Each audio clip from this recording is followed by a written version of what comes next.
Hello, everybody. I'm Blaine Ehrlich, nurse, PCU, cardiac. Talking about sick patients, the vulnerable population. Is sick, does that equal vulnerable? So I have a patient that I had contact with probably over the last 2 or 3 years while working on the cardiac floor. Her name was Katrin, for lack of a better name, obviously, creating anonymity. So my experience with our patient, Katrin, it showed that her fitness is not always a measurement of physical capacity, but a metric of spiritual resilience. Her disease process was very complicated. She had multiple problems, and I'll explain on that in just a second. So from the outset, her history of physical illness for some would be mistakenly assumed to be self-inflicted. She was very lean and thin and very emaciated, probably around 95 pounds, I'd say.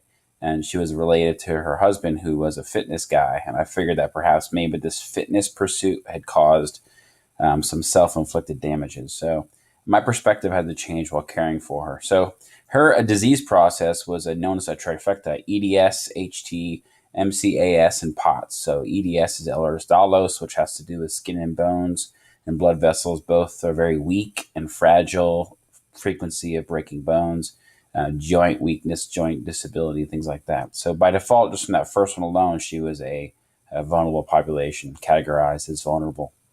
A mast cell activation disease, she would be allergic to everything and anything because mast cell response has to do with our allergic response. And POTS, postural orthostatic tachycardia, or you can also get hypotension too. This started after her first or second pregnancy. She wasn't sure which one exactly. So just right there, those disease processes makes her a vulnerable population. But there's some spiritual illnesses as well with her that result from this disease process.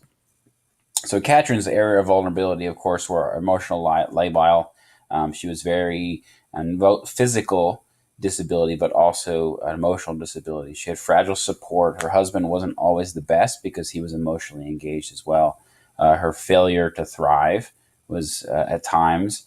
She had some issues with her esophagus as well due to Ehlers-Danlos and depressed understanding of the disease. There was some stuff that she just didn't understand yet. It's such a new disease process, so for her to completely grasp everything was difficult. Her areas of capacity, however, she had previously developed some good fitness through working out and her track history. Good family support, and though her husband was difficult at times, he was good. And confident medical management team, and then frontiering medical modalities. So basically, this new disease process was bringing on some neat stuff in regards to the medicines that can care for her. So just revolving around the idea of a vulnerable population, what is that? Well, to care for them, we have to have empathy, compassion, and then an altruistic approach. And in the Jewish term, it's called Hesed, meaning basically loving kindness. So I'll read this real quick with you. We often hear Hesed translated as loving kindness. It's so much deeper, though. It's what we do for people without payback or cause. It's being proactive towards another person, and for no other reason other than the need to fill it. It means being good-hearted and having good attitude, treating people with respect, compassion, and sensitivity. It means identifying a need, pain or trouble in another person, and doing all that you can, and influencing others to do the same. It means pursuing opportunities to do all the hesed that our circumstances and resources, including our talents and our kohos, allow. Basically, the situation should bring out the best in us, and really giving till it hurts. And it means to love hesed and to do it with love. This altruistic quality is what I think brings humans closer together. So the religious paradigm to vulnerable populations. Jewish tradition holds that divinity is inherent in each one of us. We are all but the same. Just as modern Western culture, Judaism focuses on the fundamental dignity of human lives and strongly affirms that all members of society possess value and dignity. We're all the same. The tradition also strongly protects those who are vulnerable and disenfranchised. And each individual is unique and honored. Rather than shirk away from the differences, the early rabbis determined that one should be required to say a blessing upon seeing someone with a disability. We as nurses should strive to be those people. Now, that blessing honors our differences and says, "Praised are you, Lord, our God, who creates us as different." This Jewish tradition also focuses on helping someone with a disability to be a productive process. So we as nurses care for all individuals who are vulnerable by virtue of their disease processes. Again, not just vulnerable because of language, color, physical disability, but just the fact that they're sick. And it's when we realize these virtues and spiritually care for our patients that we become better ourselves. So Katherine's journey and her struggle. So she was having issues with swallowing and wasting syndrome as well. She was hypophosphatemic. All this stuff had to be treated due to her tachyarrhythmias with clonidine. And I had ventured greatly off the path of protocol.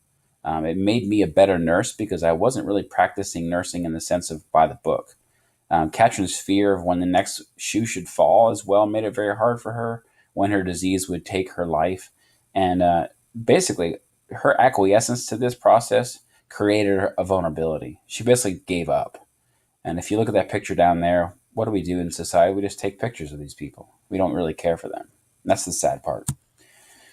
So lastly, the cost of altruism in nursing. And if that's a big old word there, a whole paragraph there, what it's really getting at there is this altruism in nursing is becoming difficult as the humans walk away, and like the picture from the previous slide, walk away from caring for somebody, but instead take pictures. This walking away creates stress for us nurses. It creates distance for us nurses from our patients, from ourselves.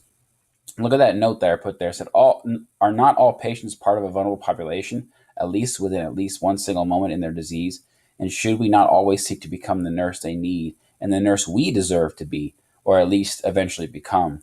This is perhaps our greatest paradigm towards being or preventing burnout. So being for the patient that's in great need, in fact, makes us feel better as nurses. Whereas just taking the picture of these sick people doesn't make us any better. In fact, it's slowly killing us. So vulnerability and surrender. Shame and resentment perpetuate the vulnerability. So martyrdom becomes the norm and assumes its own disease process. Just as Katherine was concerned about the second shoe falling, she became comfortable in this martyrdom. And anxiety dominates the psyche, inhibiting spiritual and physical healing. She wasn't unable to get any better because she was so stuck in this need to be sick all the time. And she was legitimately sick. I'm not taking that away from her, but she was really kind of enjoying it. And true vulnerability is defined as our inability to become free of the illness and helping find complete healing without regret or resentment towards the disease journey. So true vulnerability is defined as our inability to get better. So empathy is a choice. This is us deciding that empathy is we're going to choose it. And then the vulnerability of the patients allow us to bridge that into true human connection. And lastly, my references. And Mahatma Gandhi said it best: the measure of a country's greatest should be based on how well it cares for its most vulnerable populations. Remember, how we are living in times like these is not really how much we relish in how bad it is, but in how much we look for how much it could get better. Thanks for listening. Y'all have a great day.